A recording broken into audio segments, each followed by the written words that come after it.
de jours est en train de préparer ses Mejda. Merci. Marhaba bik Mejda معنا. Alors Mejda est aussi une fille de Boulad Naïl, n'est-ce pas? Oui. Alors Mejda Fayrouz Khouja.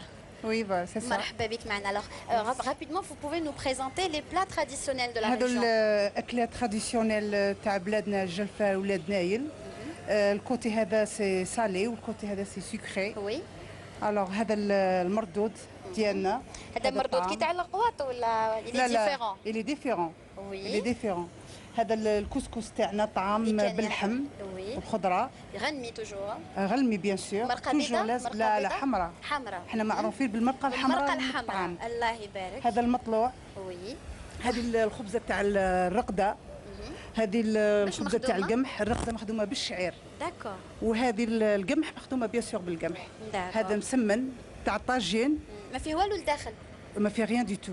ماشي كيما المحاجب. لا موش محاجب، هذا مخدوم بالطيب في الطاجين تاع الطين. الوغ هذه الكليله حليب نيبسوه ونخدموا به طوماطيش ثاني مشرحه. هذا هرماس. هذه تطلق بالنا هايله في الشوربه. سي سور لي جون دافون ديجا كنا اون لوتيليزي الهرماس. هذا العكري الاحمر، هذا الفول. افون لو في كنا نديروا فيه قبل هذا سورت دو بلي. الوغ هذه تشيشه تاع الفريك وجاي شهر رمضان معناتها هذا اللي راح نوتيليزيو. واش هي اللي تستعملوها الكثر في هذو كامل؟ باردون واش هي اللي تستعملوها سيل كو فوز اوتيليزي لو بلوس؟ التيشيرت تاع فريك وي، الطعام تاع المرمز، ريحتها التيشيرت تاع القمح، التيشيرت تاع المرمز aussi. هذاك الطعام تاع المرمز. الله يبارك الله يبارك. Alors on va aller passer vers le côté sucré si mes amis cadreurs veuillent bien nous rejoindre. هادو كاع بالجبه كنا مخدومين avec des dattes. Ça j'adore. هذا الكعبوش. Alors il est fait avec des dattes, de la semoule grillée شويه والبيض. الرفيس كاين اللي يقولوا له الرفيس. نو الرفيس ها هو. لا كاين اللي يقولوا له الرفيس هدايا. معنا احنا نقولوا له احنا الكعبوش. ماشي احنا اللي نقولوا له الرفيس التونسي، احنا نقولوا له الكعبوش. هذا البقري هذا ساعات يدوه معاهم الحجاج الروح البكري كانوا كيعودوا راحلين من منطقه لمنطقه يدوه معاهم، يروحوا للسيرفيس ناسيونال. وي سيرفيس ناسيونال، يروحوا للحج، يروحوا للحمام، حمامات الصالحين. ترو ترو بون. وي يعطيك الصحه. وهذا الرفيس نديروا في وقت فصل الربيع كي نعود راح نجزوا الغلم. بنين هذا ثاني باش مخدوم قلت لي؟ مخدوم ثاني افيك دي دات دو لا سمول اي دو بور. سي ترو بون. هذه الروينه تاعنا عارفين ثاني بها كثير. الوغ اللي في افيك دو بلي اوسي بيان مولو. وي.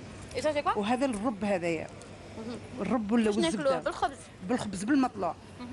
وهذه العكه تاعنا بكري كانوا يحطوا فيها يا لا بيتيت في تو تالور مصباح هي الصندوق الصندوق الله يبارك. هذيك جوستومون هذيك الشكوى اللي في سبيسيالمون افيك لا بو دو شيف.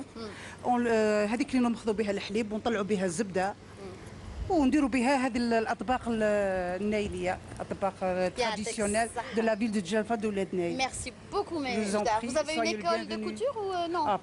Non. Non, pardon, de cuisine, qu'est-ce que je raconte? Oui. Une école de cuisine. De gâteau oriental et traditionnel. Allah يبارك الله يبارك. يعطيك الصحة. En plus c'est très joli. C'est très gentil. Voilà, ça vous va à merveille. Merci infiniment.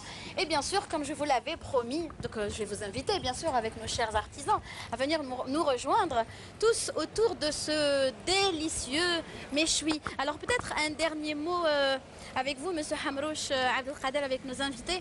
Le méchoui, généralement, il prend combien de temps pour cuire? Les 4-5 heures? Un méchoui authentique comme celui-là, disons au feu de braise, oui. On le fait cuire entre 4 à 5 heures.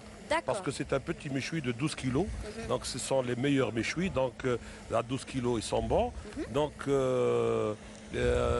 on lui donne son originalité. Et aussi c'est fait selon la manière authentique, et en même temps il y a le cachet, le label de notre établissement, l'hôtel Naili. Voilà donc alors moi وحنا على بالك الضيف اللي جينا لازم نكرموه، لازم ندير له المصور، هذا نقول له المصور. Qu'est-ce que vous me proposez comme partie la meilleure partie du mouton? C'est celle-là. احنا نقولوا لها الحوته. الحوته. الحوته اذا تفضلك الحوته ولا الزبده ولا جينيرالمون يا دي كم سا الداخل يعدلوا لهم الشخشوخه حاره. احنا نديروا لهم بون احنا مي ريان دو تو سي ناتوريل دونك سي بوكو بلوس ناتوريل. Il y a des gens qui le font avec une farce.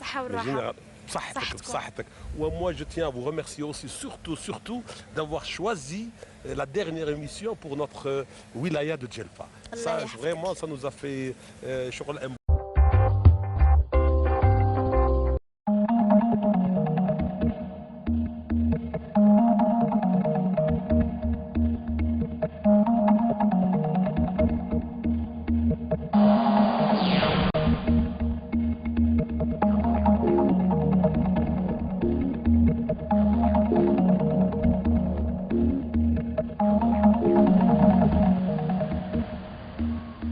Djelfa, 300 kilometers away from the center-south of Algiers, is a modern city with large and functional avenues in addition to both public and residential buildings conceived according to architectural norms specifically tallying with the requirements of our era. The province of which it is the chief town extends over an area of about 33,000 square kilometers in the central part of northern Algeria for a local population of over 900,000 inhabitants. It is delimited by the provinces of Médéa and Tissim-Silt in the north, Msila and Biskra in the east, Tiaret and Lagouat in the west, and Gardaya, El-Wed and Wargla in the south. It's beyond the foothills, south of the Tellin Atlas, in the middle of the vast steppe zones of the high plateaus, with a semi-arid continental climate that the province of Djelfa expresses itself with grandeur. Water could be found everywhere in this region, where the shaded paths of timber trees are very numerous.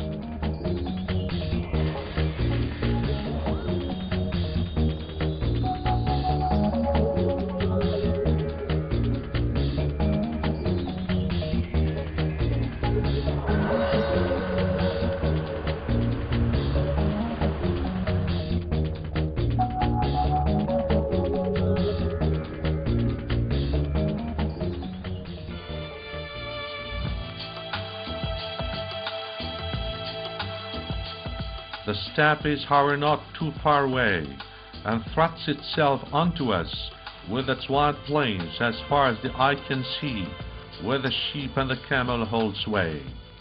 This constitutes one of the incontested riches of Djelfa and its region. A particular attention is paid to the pregnant female camels and to the offsprings, because their contribution to the local economy is most significant. The camel's hair associated with the sheep wool forms the indispensable raw material to local weaving. Although we are not in a region of herds, Djelfa shelters sandhills of honey colors. It is one of the most interesting curiosities of the region, thus marking in a sharp way the contrast existing between an authentically steppe landscape and a Saharan landscape. More bewildering than the dune's cordon is a salt rock, which is located 20 kilometers northwest of Djelfa. It offers a bona fide escapism, a trip to another planet. One could say that the salt rock is a phantasmagorical lunar spot. Fromentin said about it in 1856, "If it is not beautiful, it's wonderful." The exact name of this spot is Stone of Salt, Hajr al-Malh. It comes from the existence in this place of a saliferous stratum. The salt, very abundant, forms steep slopes which reach a height of 35 meters. This salt is grey-bluish as a whole and striped with highly distinct shades, almost everywhere, by a magma made up of chips of sharp angles of a rock with variable color. Several salty water sources emerge from the rock and jump into the Malh Wed.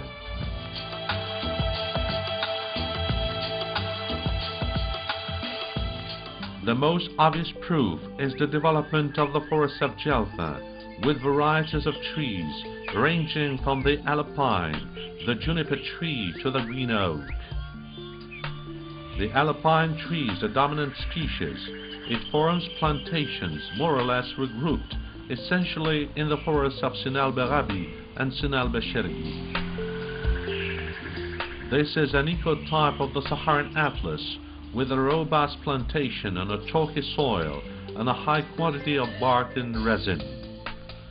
And when the forest, which occupies 6% of the total area of the province, is healthy, the fauna is also going well, as we can notice it. One could not dream about a better place for the development of a touristic expansion site, where all the dreams are allowed on an area of 12.5 hectares. This site dominates the forest, and the city of Djelfa appears about 6 kilometers away. The city of Djelfa is thus very near, and its specific market is a welcoming place. At the sight of all this display of burnouses and khashabiyas, we feel strongly that we are here in the presence of a genuine stock exchange of the brown burnous made of camel's hair. But watch out, one should not get mistaken, because brown sheep wool does exist.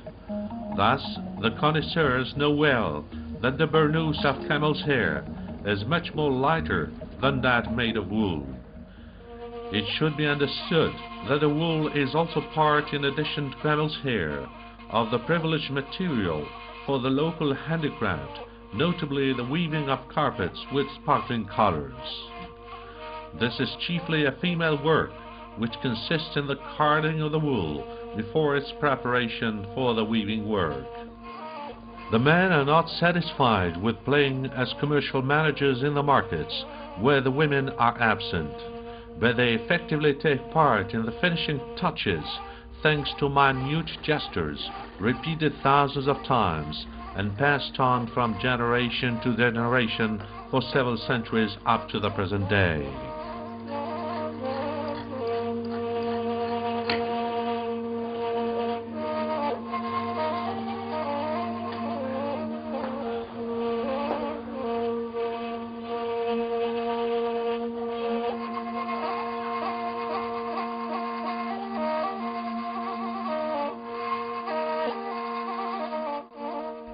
The handicraft of the province of Djelfa is renowned for its work of wool and camel's hair called the ubab. The weaving of the burnous in camel's hair and the khashabiyya has now an international reputation, so much so that the Djelfawi burnous has become a national symbol in relation to the gifts offered during official events. This burnous gives an imposing presence to the man wearing it. It is woven with the hair of the so-called makhlul, which is regarded as the best. It has many advantages, notably protecting you from the cold in winter and also making of you an elegant man. A lot has been written on this subject, notably this: if you are interested in acquiring a burnous made of makhlul, you can only find it only in Mas'ad, the guardian of the secular tradition.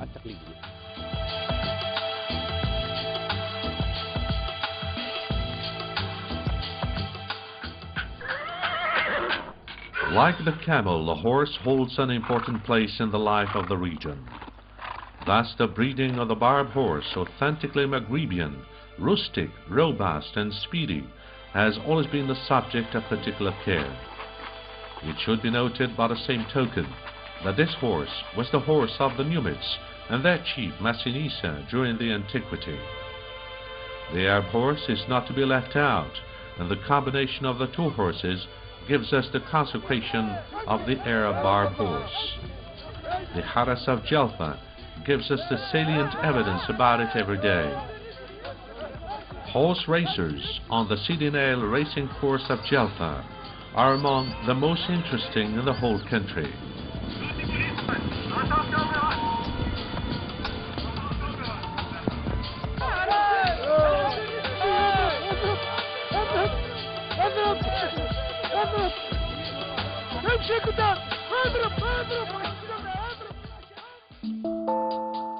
Outside the city of Djelfa, whose architecture fulfills the requirements of modern life, the traditional villages nearby continue to live in a simple way with everything close at hand. To build, they have used a plentiful and solid raw material, the dry stone cut in the nearby rock.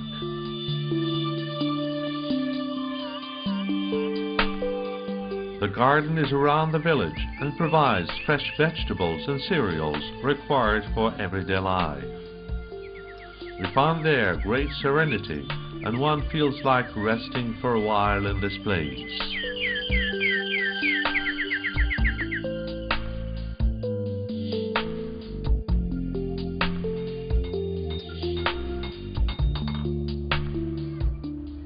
The trades which have elsewhere disappeared continue to spend here happy days. The blacksmith, for instance, is not here to be a wallflower, but is well present to fulfill the daily needs of the society.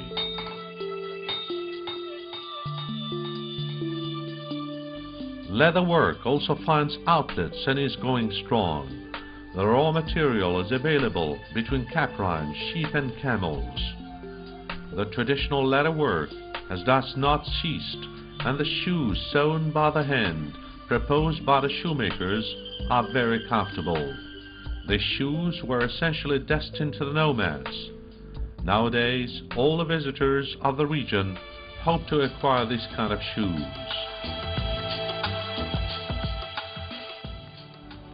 Wearing comfortable shoes, we move now to the Zakar, certainly the chief attraction of our outing. It stretches over several kilometers between Djelfa, Ain el-Bel and Mashhad.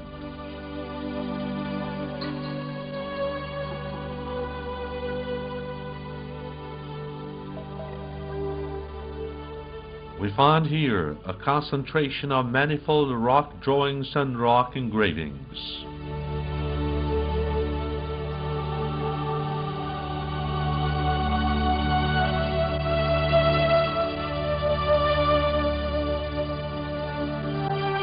Antelopes, bubles, lions, mouflons, and different figures follow one another.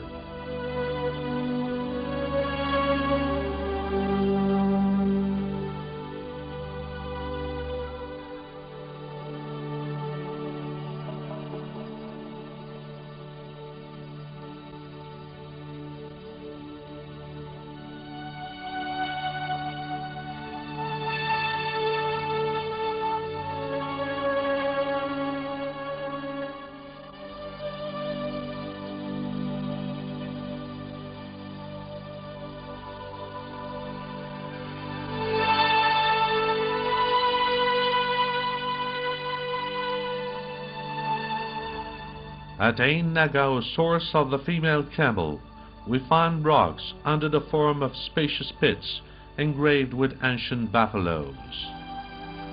We can also find here ostriches, elephants, giraffes, and even rhinos.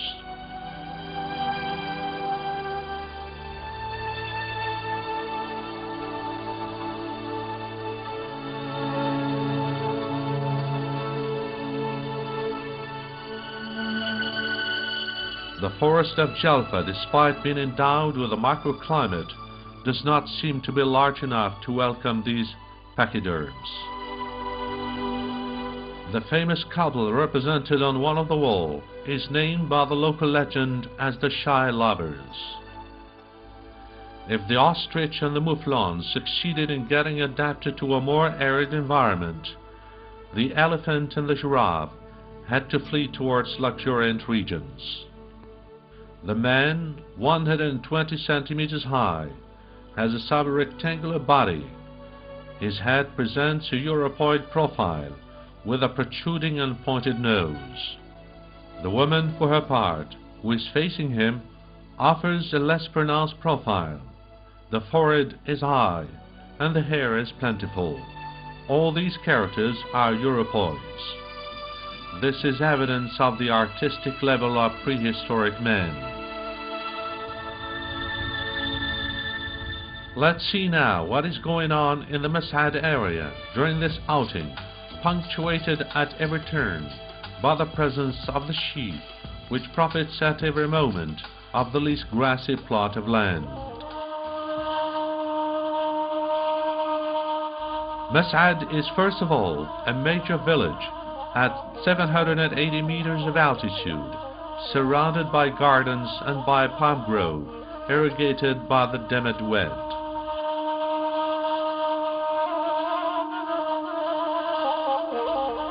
The produce of the palm grove, apart from market gardening of a first level, is made up of dates whose output improves the daily life of the inhabitants of these regions of a breathtaking beauty, but which seems to have been forgotten by the time.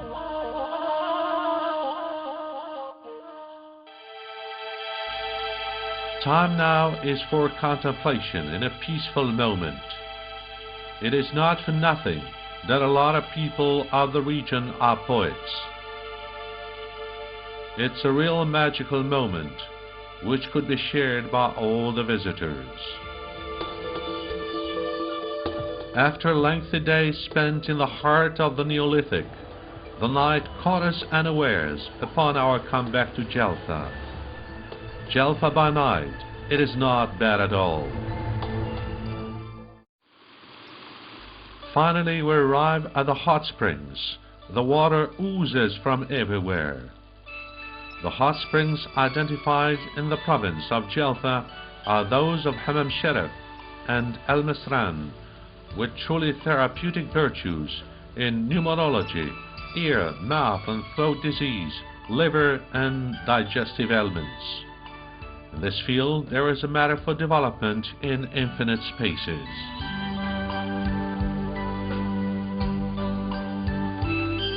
After quenching our thirst in these waters of a pure wave, we are now ready to follow our outing towards the Amoura village. It is a set of mountains where physical geography expresses all its grandeur, given the deprivation of the ridges of the mountain of all vegetal covering.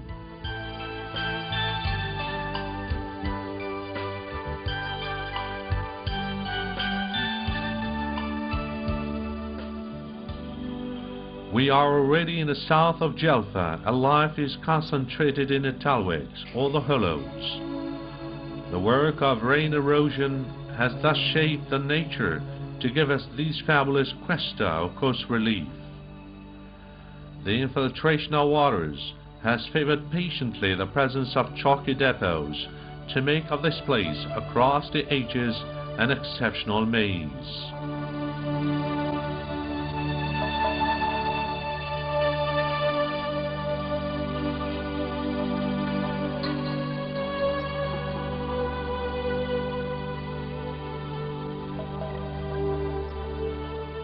We are inclined to believe that a prehistoric man used to live there.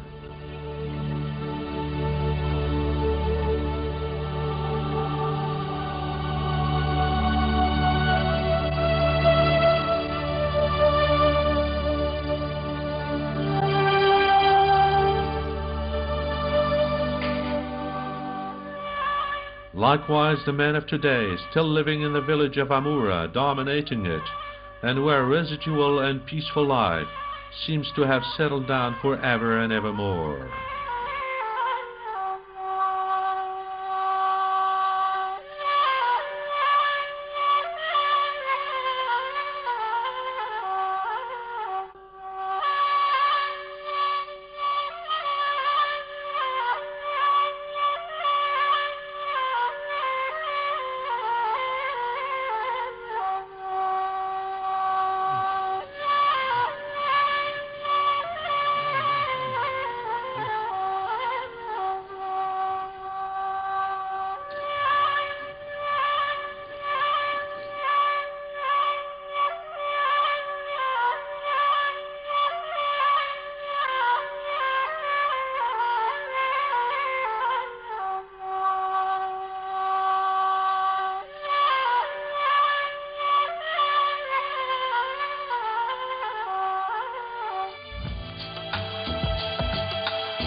One cannot leave the region without going to the immaculate sanctuary of Abdulaziz al-Hajj.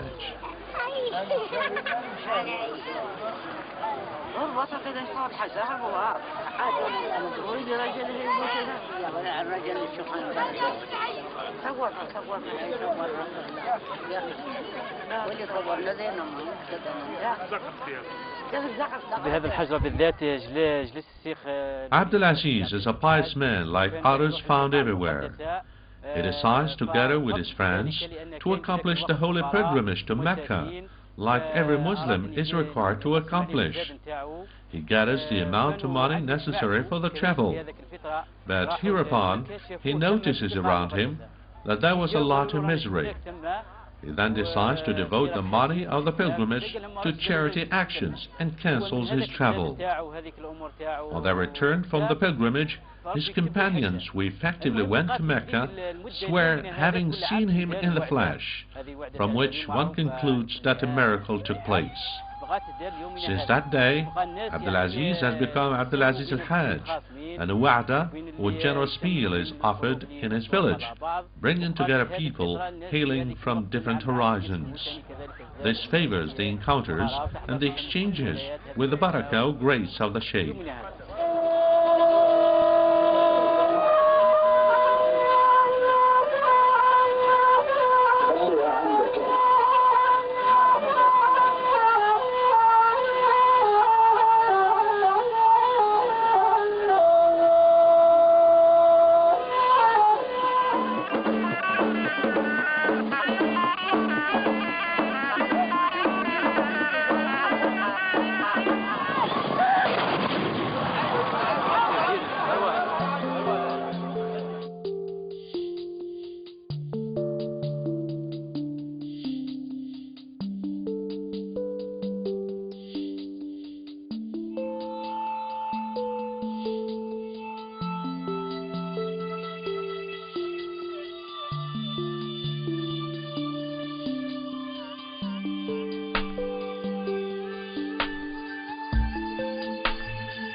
Some palm trees withstand the elements, searching the sustenance between two rocks, where the fauna continues to thrive.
Thus the Berber villages that we encounter in our long tour beckon us and suggest a reading on the rock faces of their walls, which get confounded with the nature of the documents which no book could transmit.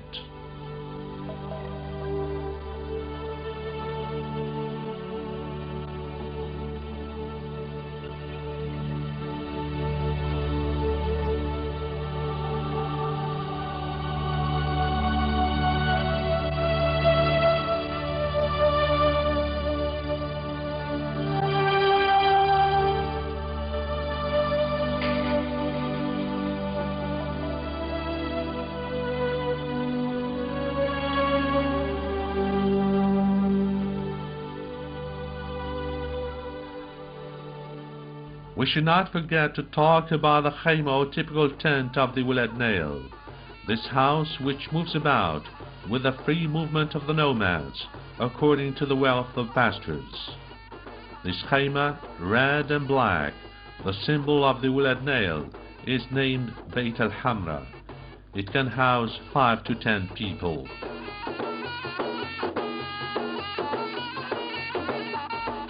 Nowadays, it welcomes artists expressing their art to the sound of the gaita and the bandir or tambourine, and putting rhythm into their harmonious steps on those of the horses and the camels.